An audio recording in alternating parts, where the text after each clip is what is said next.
The other day, there was a fracas in West Nile where our young friend Bobi Wine was tried to fight with security people. I think they beat him a bit.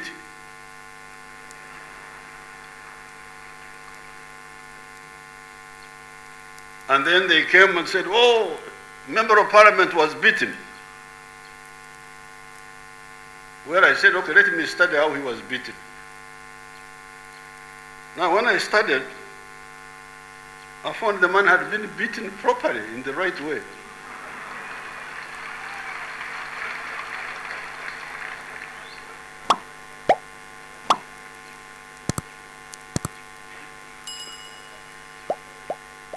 This was because when I think there were the SFC people who are not police-minded. You know, those people are not police-minded, SFC. They are used to doing other things, not. But somehow they managed to act properly. I was actually surprised. When they went where this honorable member was, in the room, they were looking for him because they had caused some problem the day before. Then these people tried to attack them, tried to box them. They also boxed them back until they subdued them. And after subduing them, they didn't beat them again. So I was surprised. I said, but these people acted properly. It was self-defense.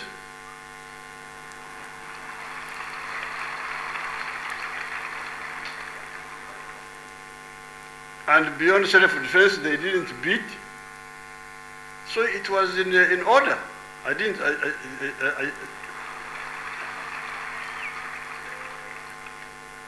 They had actually tried to punish the boys. I said, no, this is rubbish. It is the other people who are in the wrong. So therefore, this SFC, they did it by accident because they are not trained to do that. I was surprised they didn't make any mistakes. But for you, the police personnel, you should be very clear there. Be firm in self-defense. If somebody comes to beat you, you block him. And you use enough force to subdue him. I don't know what the standing orders say, but my logic. Okay, reasonable enough, whatever.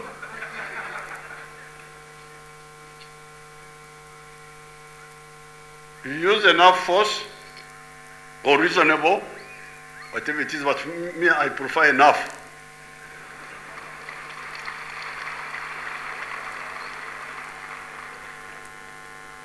Enough force to subdue this person. Subduing means you stop him beating you, and you put him in a position where he can be, where he can be handcuffed. Now, beyond that, you should not beat that person again. That's where now the mistake comes in. You have already subdued him or her. Why then are you beating him or her? Behind those actions, you still have some villagism in you. You see, according to the traditional doctrine, the Banyankole say, akabwa kaiba kehura mugongo gwako.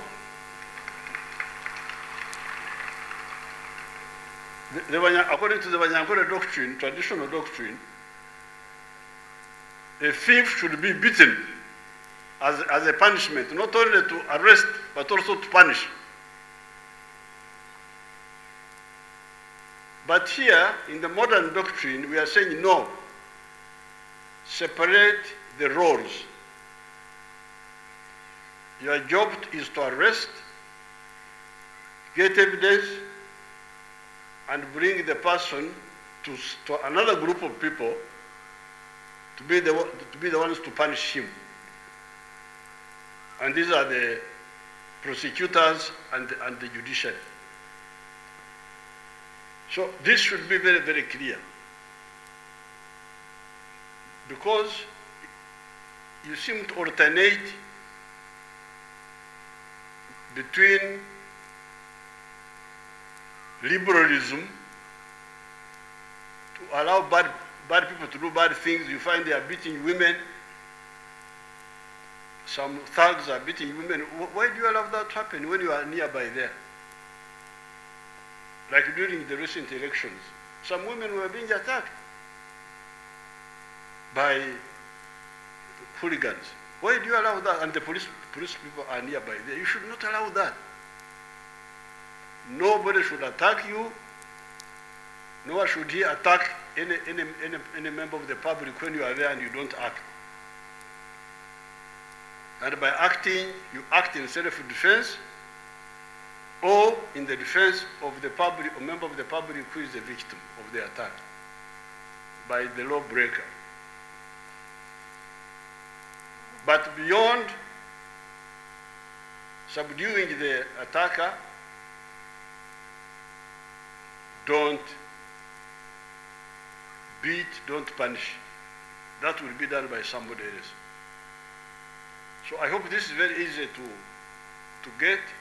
Firmness, to be firm in self-defense, firm in defending members of the public, firm in defending property.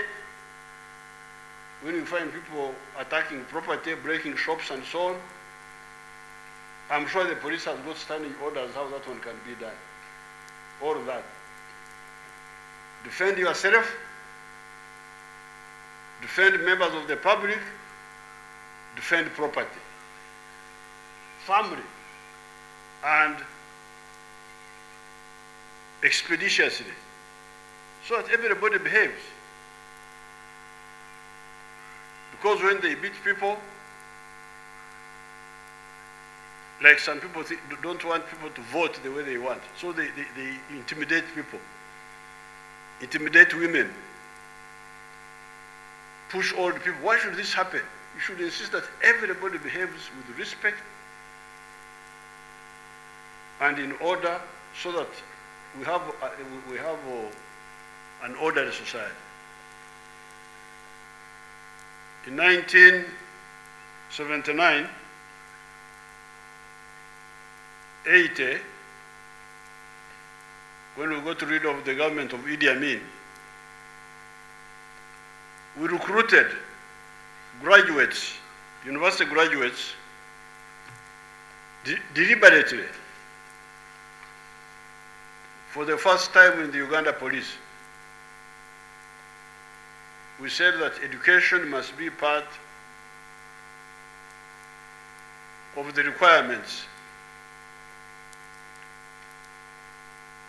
as far as police personnel are concerned. In the army, you can afford to have some ignorant people.